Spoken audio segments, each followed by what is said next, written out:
One rook, one knight, no queen required. That's all it takes to trap a king. Today, I've got 6 real game positions where hookmate decides the game. And in position 6, the tactic starts with a forcing knight check, then a queen move that completely ends the game. Let's start with position 1. Position 1, it's white to play, and black is simply giving a check. And in this position, white played queen to f2, simply sacrificing the queen. And his point is very simple. Black played queen takes d1, and now f8, making a knight.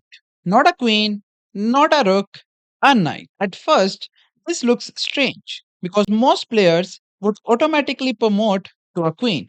But the real point is simple. White needs a knight to cover key escape squares and prepare the final rook check. This is also a reminder, when promoting, do not auto promote to a queen.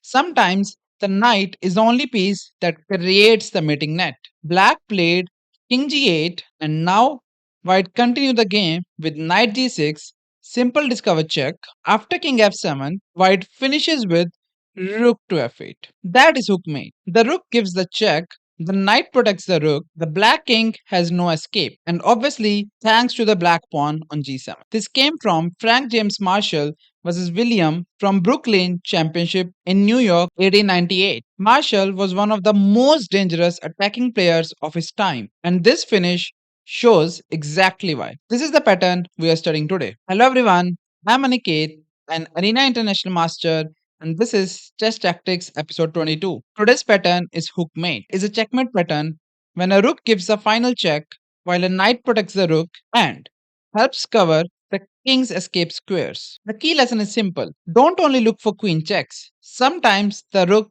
and knight are enough. Let's understand it better with a simple example. Here, it's white to move. White has a rook on a8, a knight on f6, black king on e7, and the move is rook e8. This is a clean hookmate shape.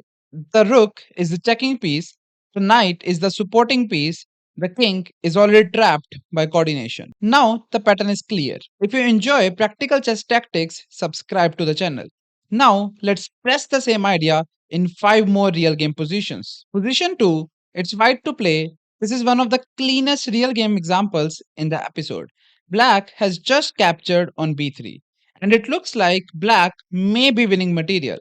But white has a direct mating idea. Find the move that prepares the final rook check. Pause the video here.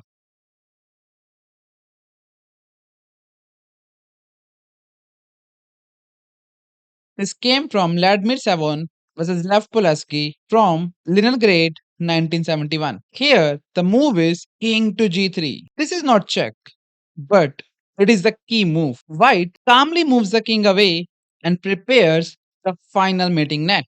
And now you know what's coming. Black tried and played king f5, and now white finishes the game with rook e5. The rook gives check on e5. The knight on g4 protects the rook, and black king has no escape squares. So the key idea is hookmate is not always immediate. Sometimes you need one quiet setup move before the final rook check. Now, let's go to the next one. Position 3, it's black to play. Here, the tactic works because white's king is already boxed in. Black's knight on h1 controls key squares, and white's pieces are badly placed around the king. This came from Peter Svidler versus Boris Gelfand from World Rapid Cup 2009. In this position, black's bishop was in danger, but Boris starts with rook takes a3, hanging his own bishop. This removes an important defender and keeps the rook active. In this position, white should continue the game with king takes h1. And after that, white is completely winning. But unfortunately, he played bishop takes d5, which is simply a blunder. And now, for white, the whole position collapsed. In this position, Boris played rook to a1 check, and white simply resigned the game in this position. What's the point? Point is very simple. The knight is making sure that king cannot go to f2, and it is also coming with a check. So he has to move the king. So king h2, and the whole point was knight to g3. And believe me or not, there is no way for white to stop this rook h1 checkmate. And as soon as it lands, the game would be over. And that is why after rook a1, Peter resigned the game. And now you can clearly see both players were over 2700. Still, Peter simply missed the hook mate. Now, let's go to the next one. If you're serious about improving and want structured training instead of random puzzles, I work with students personally. The link to train with me is in description. Now, let's continue. Position 4, it's white to play. This is the most satisfying example in the episode because the final move looks simple, but the king is completely trapped.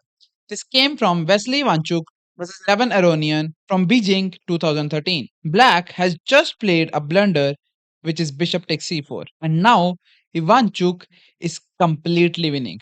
And he found the move. And white starts with Rook d7 check. And believe me or not, Levin already resigned the game. The move is beautiful because the rook gives check, but the knight is a hidden support. Black has no defensive resource that saves the position. This is why Black resigned immediately. So let's see how the game could have continued. So king cannot be moved anywhere because of white's pieces. So he has to accept the rook.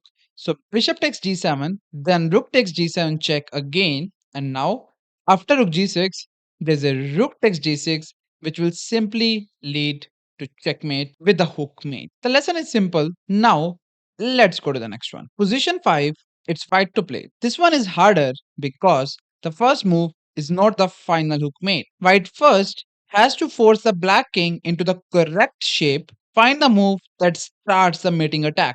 Pause the video here.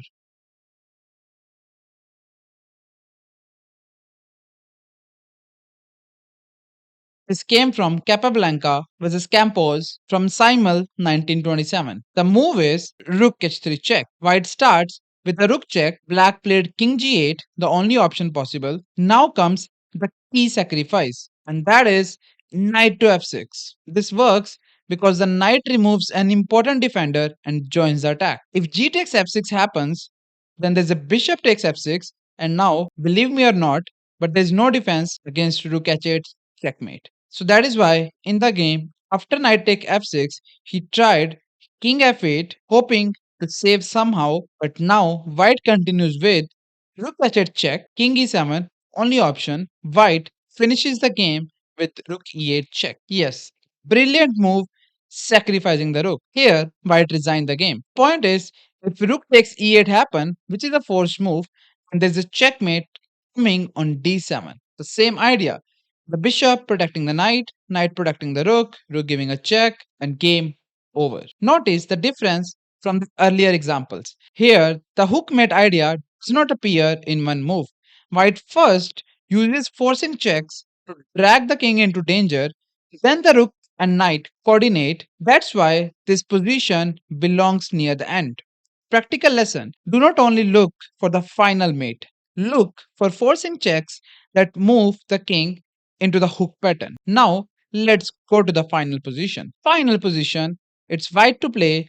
This is the hardest one because hookmate idea is not obvious immediately. It starts with a forcing knight check, then white plays a queen move, and only after that do you understand that black's king has no future. This came from Nepo versus Salgado Lopez from 2008. Black has just played queen f1, which is simply a blunder.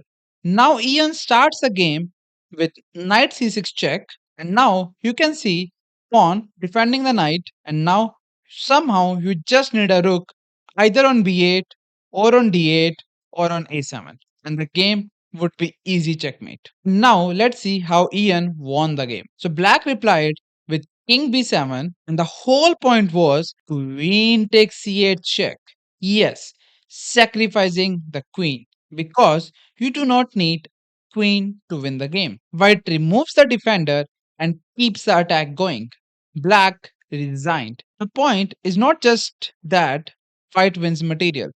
Point is that black's king is being forced into a mating net and there is no way to defend against it. When the king will take on c8, there's a rook e8 check, and now if king goes to d7, then there's a rook d8 checkmate, or if king go to b7, then there's a rook b8 checkmate. The same idea, pawn protecting the knight, knight protecting the rook giving a check. So that's hookmate.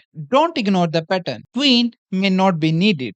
If you enjoyed this episode, subscribe for more practical chess tactics and comment which position was the hardest and tell me what move you found before I revealed it. I will see you in the next one.